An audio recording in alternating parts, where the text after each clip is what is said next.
त्याची दखल तिथल्या सरकारनं घेतलेली आहे.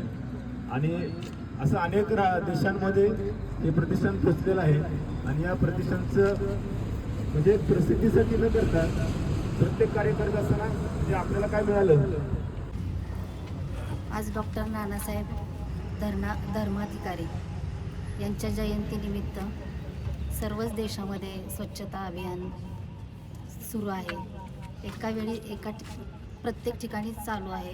यासाठी मी प्रथमतः सर्वांना या अभियानाला खूप खूप शुभेच्छा देते. खरं पाहिलं तर हे दरवर्षीचं हा अभियान असते आणि ह्या गावामध्ये आम्ही दरवर्षीच ह्या कार्यक्रमासाठी येत असतो आहे. आणि याच्यात सगळ्यांचा सहभाग असतो. प्रभूची वाडी असेल किंवा प्रत्येक गावातली सगळेजण असतील त्याच्यामध्ये त्यांनी सहभाग नोंदवतात आणि स्वतःहून येतात, सहभाग देतात आणि स्वच्छता करतात. तसं पाहिलं तर सगळ्यांनी आपल्या घरापासून सुरुवात केली पाहिजे. आपलं घर आणि आपला परिसर कसा स्वच्छ राहील याच्यावर लक्ष ठेवलं पाहिजे. आणि तो केर असेल, कचरा असेल, तो एक व्यवस्थित एखाद्या पिशवीत भरून कचरा गाडीत किंवा त्याची व्यवस्थित विल्हेवाट लावली पाहिजे. किंवा नाहीतर काही जण काय करतात, असा कचरा घेतात, तो असाच कुठेतरी बाजूला टाकतात. तसं न करता व्यवस्थित त्याची विल्हेवाट लावली पाहिजे, तरच आपलं आरोग्य चांगलं राहील. तर मी याच्यासाठी आता सगळेजण आलेले आहेत त्याच्यासाठी सगळ्यांचे आभार मानते. आम्हाला पण याच्यात तुम्ही सहभागी केलं त्याच्याबद्दल मी आभार मानते आणि थांबते.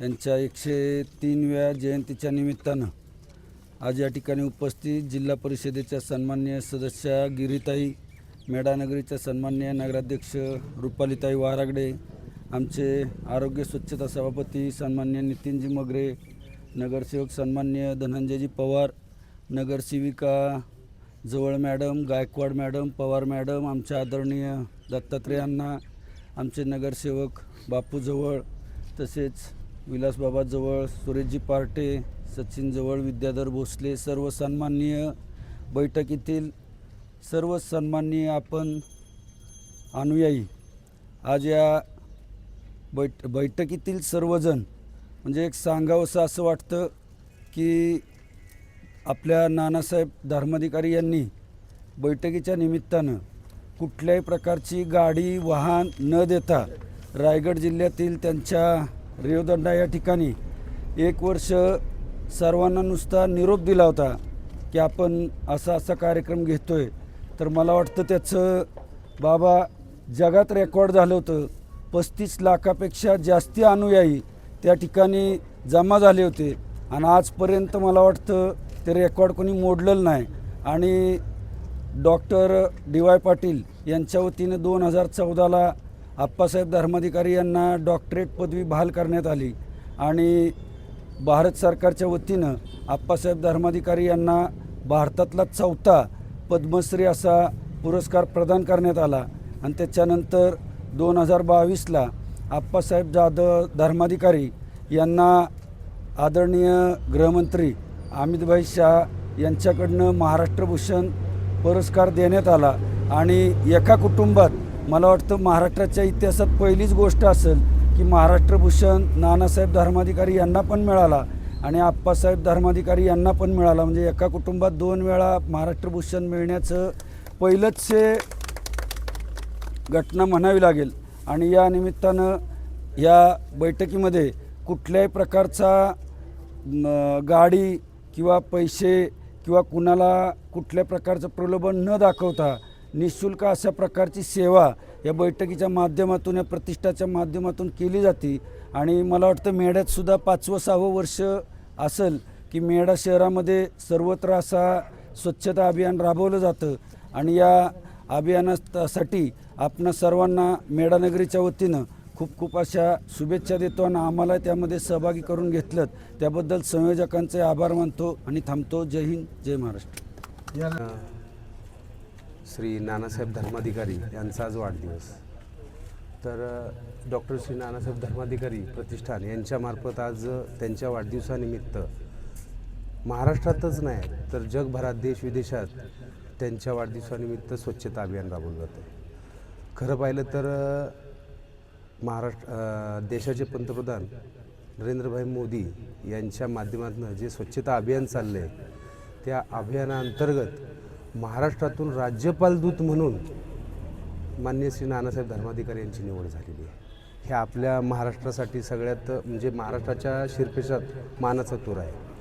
तसेच बैठकीच्या माध्यमातून आणि त्या बैठकीतील जे निरूपण असतं त्या निरूपणाच्या माध्यमातून व्यसनाधीन झालेली पिढी, भरकटलेली पिढी, या भरकटलेल्या पिढीला जे व्यवस्थित जागेवर आणायचं काम या बैठकीच्या माध्यमातून होते.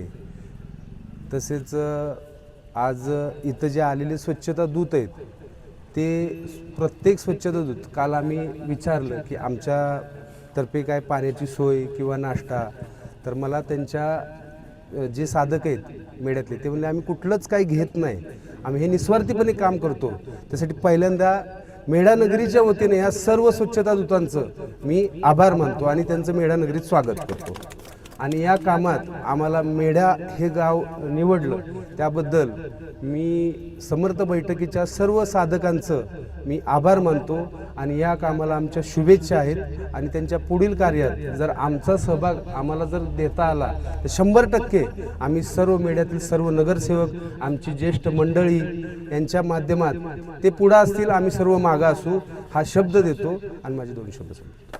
या उद्देशानं आज संपूर्ण देशात असेल, राज्यात असेल, हे अभियान एका दिवशी सगळ्या ठिकाणी राबवलं जातं. ही खरं तर एक अभिमानाची गोष्ट आहे. आणि सगळे जे बैठकीचे सगळे पदाधिकारी आहेत, सगळे जे सेवक आहेत, यांचं खरं तर धन्यवाद मानले पाहिजेत की एवढ्या सकाळी या ठिकाणी आज 7:30चं टायमिंग आहे आणि या टायमिंगच्या वेळेत आपण सर्वजण या ठिकाणी उपस्थित राहिलात.